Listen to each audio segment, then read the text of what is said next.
Good morning, everyone. I hope you all are fine. So, in the previous class, we had discussed about the thermometer. एक thermometer कैसा दिखाई देता है, उसमें किस तरह से डिफरेंट मार्क लगे होते हैं, कौन से उसके स्केल होते हैं जिसमें हम टेम्परेचर को मेजर कर सकते हैं, ये हमने डिस्कस किया था. So, in the today's class, we are going to discuss how we can take reading with the help of a thermometer. हम थर्मोमीटर की हेल्प से रीडिंग कैसे ले सकते हैं, वो हम डिस्कस करेंगे. So firstly what you have to do, सबसे पहले आपको क्या करना होता है कि जो आपका थर्मोमीटर है उसको वॉश करना होता है एक एंटीसेप्टिक सॉल्यूशन में. अगर आपने कभी नोटिस किया हो तो जो डॉक्टर होता है जो आपके फीवर को चेक करता है वो सबसे पहले जो आपका थर्मोमीटर है उसको वॉश करता है एक एंटीसेप्टिक सॉल्यूशन में डाल के. ऐसा वो क्यों करता है?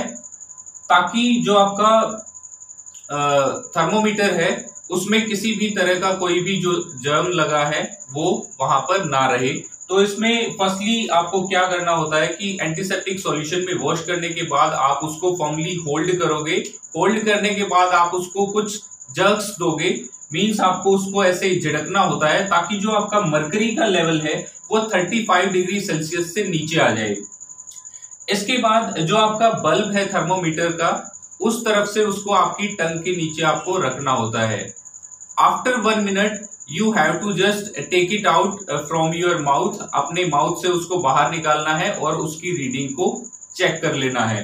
अगर हम बात करें नॉर्मल टेम्परेचर की, जो ह्यूमन बींग्स में जो नॉर्मल टेम्परेचर होता है वो होता है 37 डिग्री सेल्सियस. तो कई बार जब आप इसको मेजर करोगे तो वो एग्जैक्टली 37 डिग्री सेल्सियस नहीं मिलता, थोड़ा बहुत ऊपर या नीचे मिलता है depending on the environment conditions. So now we are going to discuss all those precautions that you should take care while reading a thermometer. जब आप थर्मोमीटर से रीडिंग लेते हो तो आपको कौन से प्रिकॉशंस लेने होते हैं उनके बारे में हम डिस्कस करेंगे. तो इसमें जो फर्स्ट है, thermometer should be washed. Thermometer जो है वो वॉश होना चाहिए किसी एंटीसेप्टिक सॉल्यूशन में, तभी आप उसको दोबारा से रीयूज कर सकते हो. Mercury level should be below 35 degree Celsius.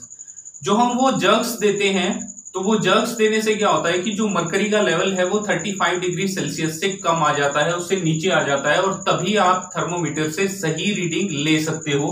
तो जो मर्करी का लेवल है ग्लास ट्यूब के अंदर वो 35 डिग्री सेल्सियस से कम होना चाहिए.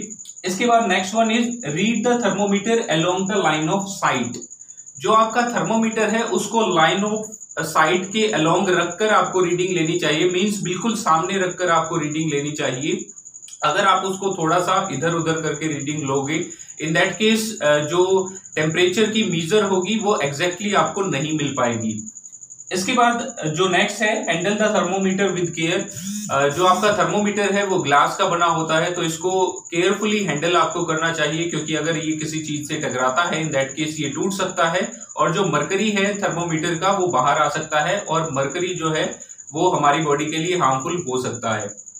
इसके बाद जो नेक्स्ट है वो है never hold it by the bulb while reading. जब भी आप इससे रीडिंग लेते हो तो इसको बल्ब के वाले हिस्से से आपको होल्ड नहीं करना चाहिए. क्यों नहीं करना चाहिए? क्योंकि जो बल्ब होता है वो मेटेलिक पार्ट होता है, और वो क्या करेगा, वो आपकी बॉडी से टेम्परेचर को ले लेगा और जो मरकरी का लेवल है और ज्यादा राइज हो जाएगा, जिसकी वजह से आपको एग्जैक्ट रीडिंग नहीं मिलेगी. इसके अलावा आपको एक और चीज का ध्यान रखना होता है कि जो ह्यूमन बॉडी का टेम्परेचर मेजर करने के लिए थर्मोमीटर यूज किया जाता है, that is clinical thermometer, and the range of that particular thermometer is 35 degree Celsius to 42 degree Celsius. जो रेंज होती है क्लिनिकल थर्मोमीटर की, मींस जो मैक्सिमम और मिनिमम पॉइंट होता है वो आपको पता होना चाहिए. जो रेंज है किसी भी थर्मोमीटर की वो आपको पता होनी चाहिए. क्लिनिकल थर्मोमीटर की जो रेंज होती है वो होती है 35 डिग्री सेल्सियस से 42 डिग्री सेल्सियस. अब ये रेंज इतनी ही क्यों होती है? क्योंकि ह्यूमन बॉडी का टेम्परेचर जो है वो 35 डिग्री सेल्सियस से 42 डिग्री सेल्सियस के बीच में ही वेरी करता है. दैट्स व्हाई हम क्लिनिकल थर्मोमीटर को ही यूज करते हैं ह्यूमन बॉडी का टेम्परेचर मेजर करने के लिए. तो अगर आपने नोटिस किया हो, जो 2 पॉइंट होते हैं किसी भी थर्मोमीटर के अंदर, जैसे सपोज कीजिए 35 से 36 डिग्री सेल्सियस है, उसके बीच में कुछ स्मॉल डिविजन्स प्रेजेंट होते हैं. तो वो एक जो स्मॉल डिवीजन है, आपको ये पता होना चाहिए वो एक स्मॉल डिवीजन कितने डिग्री सेल्सियस टेम्परेचर को मेजर करता है. जैसे सपोज कीजिए 35 से 36 डिग्री सेल्सियस के बीच में 5 डिवीजन है, तो हम ये कैसे कैलकुलेट करेंगे कि एक छोटा डिवीजन जो है वो कितने डिग्री सेल्सियस को डिनोट करेगा। तो उस केस में हम ऊपर लिखेंगे 1 और नीचे total number of division between the 2 points, 2 points के बीच में total number of division suppose कीजिए 5 है, तो हम यहां पर 5 लिखेंगे। उस केस में यहां आएगा 0.2 डिग्री सेल्सियस, मींस जो एक छोटा डिवीजन है वो 0.2 डिग्री सेल्सियस को कैलकुलेट करेगा।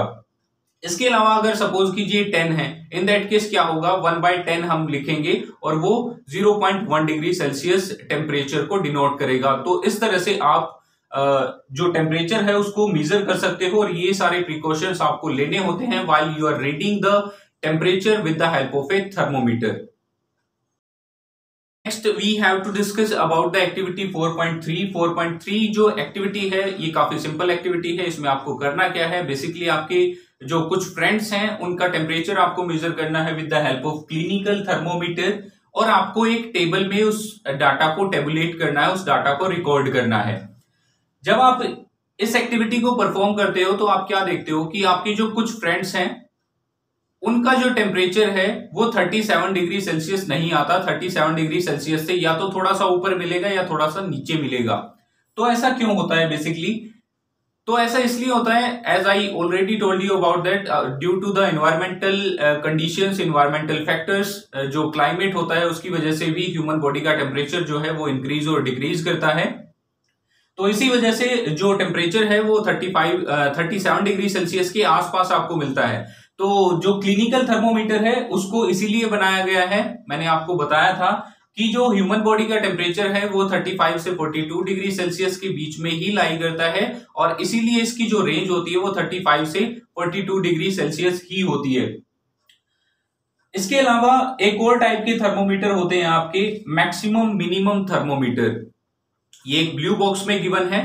तो मैक्सिमम मिनिमम थर्मोमीटर बेसिकली होते क्या है, ये वो थर्मोमीटर होते हैं जो किसी भी पर्टिकुलर डे के टेम्परेचर को बताते हैं कि इस डे कितना मिनिमम टेम्परेचर होगा और कितना आपका मैक्सिमम टेम्परेचर रहेगा। तो बेसिकली आपने देखा होगा जो वेदर फोरकास्टिंग वाले होते हैं, आपको जो मौसम का हाल बताते हैं, वो यूजुअली आपको बता देते हैं कि नेक्स्ट डे आपका जो है कितना मिनिमम टेम्परेचर रहेगा, कितना मैक्सिमम टेम्परेचर रहेगा। Basically they use the maximum minimum thermometer to calculate और to measure the temperature of a particular day at a particular place. तो ये जो मैक्सिमम मिनिमम थर्मोमीटर होते हैं ये आपकी हेल्प करते हैं किस चीज में, वो रीडिंग लेने के लिए कि एक पर्टिकुलर डे मैक्सिमम और मिनिमम टेम्परेचर कितना रहा है या फिर रहेगा। इसके अलावा जो आपका थर्मोमीटर है उसको काफी केयर के साथ आपको रखना होता है। जैसे इसको कभी भी धूप में आप नहीं रख सकते हो या फिर जो फ्लेम है उसके आसपास आपको नहीं रखना होता है। अगर आप ऐसा करते हो इन दैट केस जो ग्लास है वो मेल्ट हो जाएगा और आपका थर्मोमीटर जो है वो खराब हो सकता है। तो इसलिए जो भी थर्मोमीटर आप यूज करते हो उसको बड़ी केयर के साथ आपको रखना होता है। So next we will discuss about the laboratory thermometer and how we can use a laboratory thermometer to measure the temperature of different objects, but in the next class. So that's all for today's class. Thank you and have a nice day.